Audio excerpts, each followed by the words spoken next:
Hello, law aspirants. So you are ready with new words to be noted. Words are the building blocks of a language. Without words, we are hands tied. We can't do anything. We also must be feeling the same thing while doing the passages. And the direct questions are important, of course, for vocabulary, but not only the direct questions, there are many things which you really need to do while doing the vocabulary section. So it's very, very important that you take care of it in a proper way. Right, let's start with the words for today. All set? All ready? Okay, let's begin.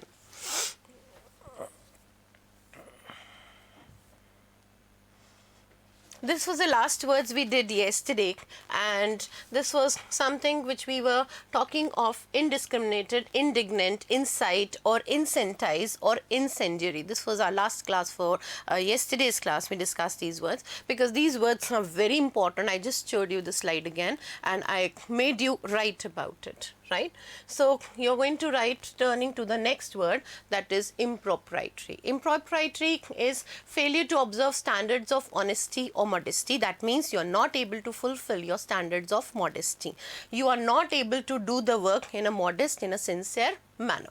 Improper behavior of character, wrongdoing, misconduct, dishonesty, corruption, wrong action, that is called impropriety. This is something which is an action which is considered dishonest. See, it is said honesty is the best policy. We do agree to that.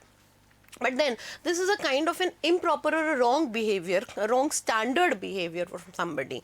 This is something which is lacking the decency, the decorum, the manner, or the etiquettes which are required to do something. That is called improper. You can also see that the root works in this very carefully. That is im, which means not. So you're not decent, you're not sincere, you're not having that decorum, the form, the propriety to do something. It is a misconduct. That is the root here, miss, not.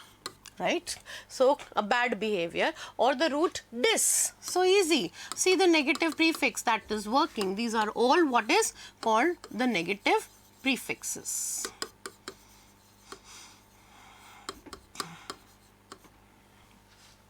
It's diminish, it is deplete, it is something which is sap.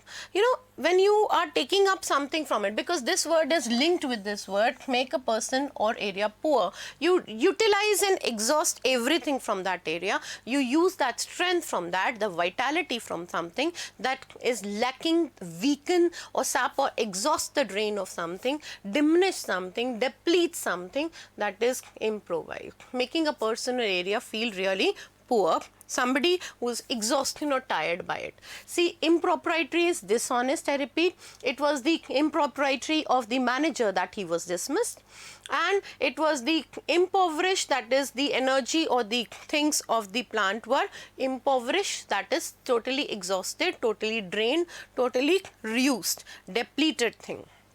It's making a person feel really poor, exhausting the energy of the person, weaken the person, sap or exhaust that energy. You empty the person completely, diminish the person. जैसे हमारी economy deplete हो रही है, हमारे natural resources deplete हो रहे हैं. ये बहुत ज़्यादा important words है, dearies. So do mark them. Sap. Sap is a natural juice which is there in the plants, which has been taken. So sap refers to that juice that is taken up. So it's taken up. You know, sometimes you feel you're too tired, you're given up, you're drowsed by that thing. That is the word here. You're exhausted and tired and drained by your energy. You're empty. I give you the 3 P's which will be really interesting for you. Penniless, poor, paupers. Something which is in a state of depletion, in the state of existence, not there. It is emptying up. That is impoverish. Impeachment is to make a formal statement saying a public official is guilty. Now, impeachment, that is this person is guilty, is a serious offense in connection with the job. See, you are bound by your job to do the things in the right. A person who doesn't do his job properly should be fired, really fired from his job, because lack of sincerity in the job means out of your job. This is especially done in US and it must be strictly followed in India too. This is impeachment, out of your job. You are found guilty, you are blamed for something, the things are put on it, and this would be impeachment. Turning to next word, this is a very simple word. Let me erase the board and start with it afresh. This is humble. Humble means something which is not proud. It's just the exact of something. Very down to earth person.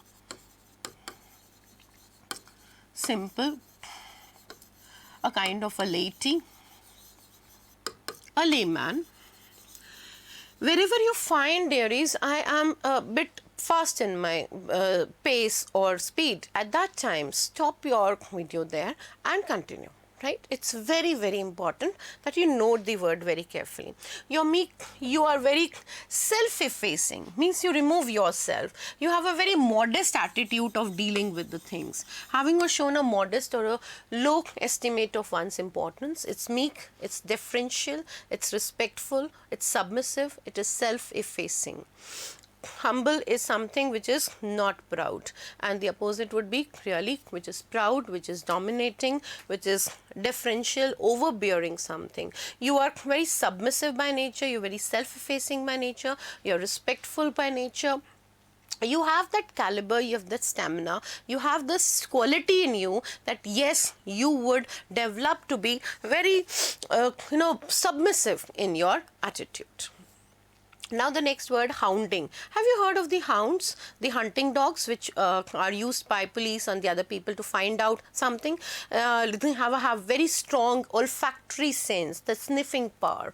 That is to harass or persecute something, or pursue, that is to follow relentlessly, pester somebody, force somebody, cause some problem for someone, trouble someone, annoy someone, bother someone, making someone realize that that person is doing something wrong, that is harass or persecution.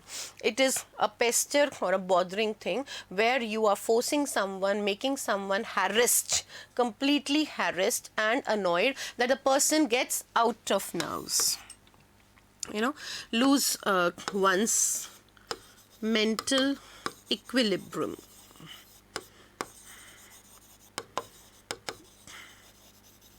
And the one more idiom which I would to add to further to it, it is gets on my nerves. I can't tolerate this. It gets on my nerves. Something which is very troublesome, which causes annoyment to things. Hostility is a person who is antagonist, unfriendly, bitter. See, antagonism or hostility is referring to enmity. It's hostile behavior or unfriendly behavior or bitter behavior, acrimonious or malevolent behavior, malice behavior. See the root mal, again not, right? And vol is feeling. So you have an behavior of something, disliking, disapproving towards something. Just the opposite would be ambience or amiable or amicable from the root am, which is love or friendly. Just opposite to it would be, yes, the word amiable. So I made the sentence for each of them. It was the impropriety of the bank manager that he was dismissed from the job. If a person, India is impoverished with a lot of problems faced by the slums, and it was his impeachment that he was fired from his job. Please be humble and meek towards those who really deserve it. It was the hounding of the person that she lost her temper. The hostility of Pakistan still continues, and the hostility of India and Pakistan is costing a lot of woes to the Indians, right? High-handed, the next word.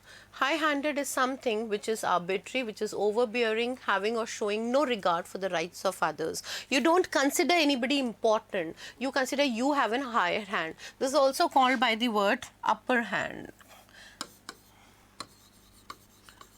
Or the other idiom, ride on the high horse.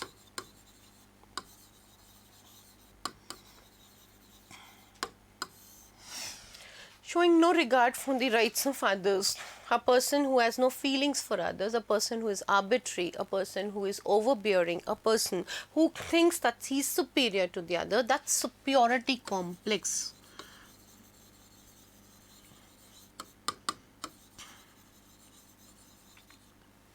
is called high-handed. Hegemony means simply domination. This is leadership, this is dominance, this is especially by a state or a group over others. It's a supremacy. You keep an upper hand over something. You have a supremacy. See the ascending and descending order. This is called ascending and this is called descending, right? This is ascendance and this is descendance. This is called on the wane, on the decline. See, I'm writing in the same manner, so it's interesting for you. This is a declining position, right? Zoom your camera a bit so that you take the pains to understand. So, this is something which is descending in going in a downfall state, going in a state where it is something which is not having the supremacy. So, this is ascending. We are talking of this hegemony. We have to have an hegemony over our things, over our job, over our control over our economic system. It was the hegemony because, you know, in some places Rajasthan is a hegemony. The tungsten is produced in Nagaur especially, so we have an hegemony over that. We have a lot of copper produced in that tungsten from there. Foster means brought up, right? Like we would say that Lord Krishna was the foster child of Devaki. Devaki was the biological mother, and who brought him? Somebody who gave him excessive of love. That was the brought up, and she was the lady who brought him up. Must be all knowing. That is why Yashoda is considered the foster mother of Krishna and Devaki, the biological mother. One who brings you up, one who boosts you up, one who encourages you. You know, like a Bournvita cup boosting. I'm fostering the vocabulary in you, encouraging you, promoting you, developing you, further stimulating you and advancing you forward towards it. This is foster. When you foster something good in others, good comes back to you. Formidable is something that you do not allow, inspiring fear or respect through being impressively large. It is something which is an forbidding, redoubtable, daunting, alarming state, a state in which a person is inspired fear or respect through being impressively large, being very powerful, intense or capable, intimidating or forbidding, somebody who is stopped from doing something. Say forbidden is prevent. We have the 3 P's: prevent,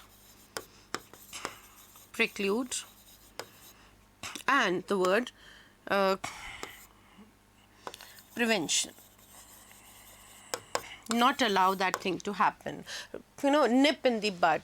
Stop that thing to happen. It's a daunting and alarming state that is called formidable. Taking the next word, forbearance. Forbearance is being not losing your control, being very patient and being resignant or endurance or toleration towards something. You are restraining that thing. You have that tolerance in you that you allow that thing to happen. So have that forbearance for things. In life we face various types of people, the serpents and the goats, and we have to have that forbearance to attend to that. Don't be impatient. Have that patience in you. Patience wins the battle of life. Yes, so with this patience, let's move and expect your like and subscription for this video. Thank you, students.